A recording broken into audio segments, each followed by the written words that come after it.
पशुपक्षी माने एणे तेणे बुलंती धूली माटीरे शुअंती।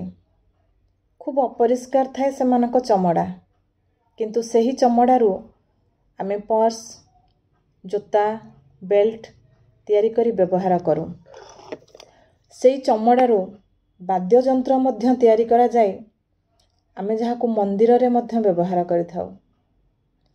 किंतु सबुठारू जो चमड़ा अधिक जत्न रे आमे रखिथाउ, अधिक टंका खर्च करिथाउ जो चमड़ा पछरे केते तेल साबुन पाउडर क्रीम रो व्यवहार करा जाई थाए ता उपरे, से हेउछि आमर ए मनीष मानकर चमड़ा आ जहा खूब अदरकारी, कौनसी कामरे लागे नाही।